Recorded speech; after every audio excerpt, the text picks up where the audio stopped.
Module 3. Specific challenges South Asian immigrant women face in dealing with domestic abuse. Part 1. Culture and vocabulary. Challenges South Asian immigrant women face. Violence occurs in most societies and communities, and the role of culture in abusive relationships cannot be ignored. However, culture is not to be used as an explanation or an excuse for abuse and violence. South Asian victims of violence in Canada are dealing with many factors along with their immigrant and minority status. And culture often presents an additional layer within which South Asian women experience violence. What does culture mean?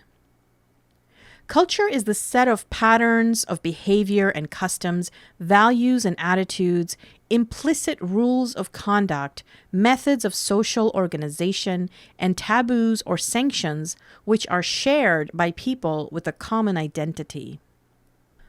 Culture can do both.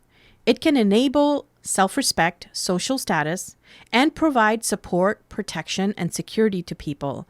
And it can have the power to harm individual people, especially those who are most vulnerable. Why South Asian culture is relevant. South Asian women experiencing domestic violence are often victimized first by the domestic abuser, second by their community, and third by the unequal socioeconomic system.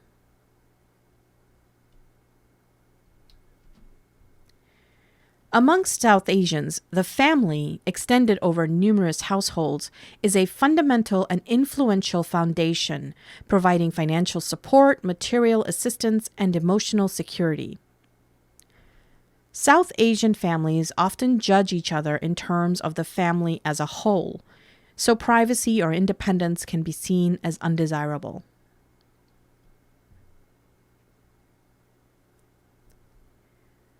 Gender norms are highly conventional, and since women are held responsible for maintaining family honor or izzat and avoiding shame or sharam, the family may justify keeping women guarded and considered not as individuals but as property. In the worst cases, the result is a, quote, honor killing, end quote, in which a woman is murdered to supposedly preserve the izzat of her family in the eyes of the community. An obligation to maintain izzat at all costs can keep South Asian women trapped in abusive homes and violent relationships.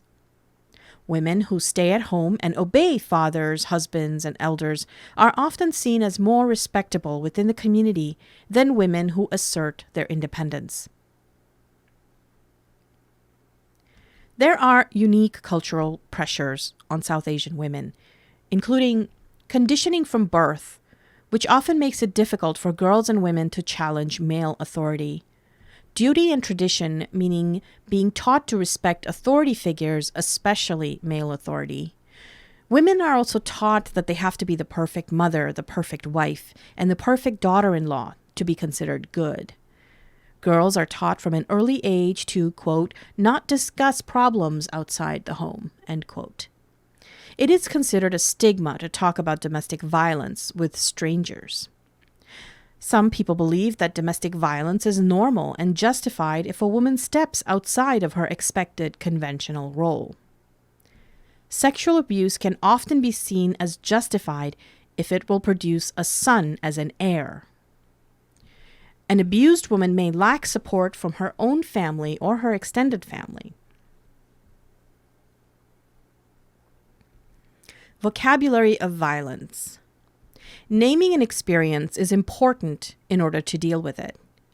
In different societies and at various times, many experiences have been labeled in different ways.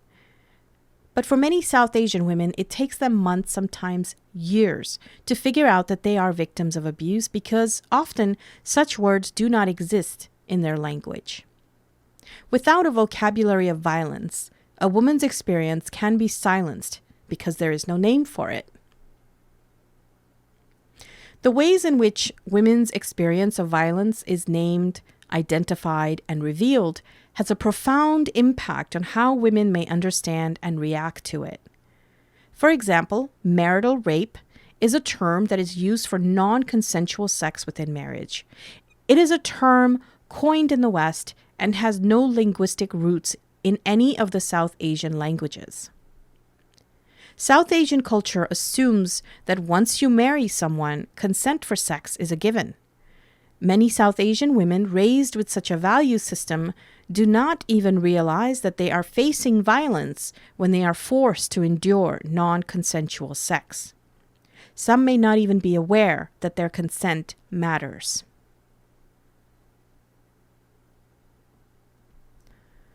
The same goes for financial abuse. In South Asian culture, it is traditionally accepted that men would control family finances, and thus keeping women financially dependent on men is also seen as acceptable. In some cases, men will give women pocket money, in effect treating women like children. In many South Asian societies, complete financial control by a man is accepted, even in families where women work. This financial dependence prohibits many women from speaking out or standing up against domestic abuse.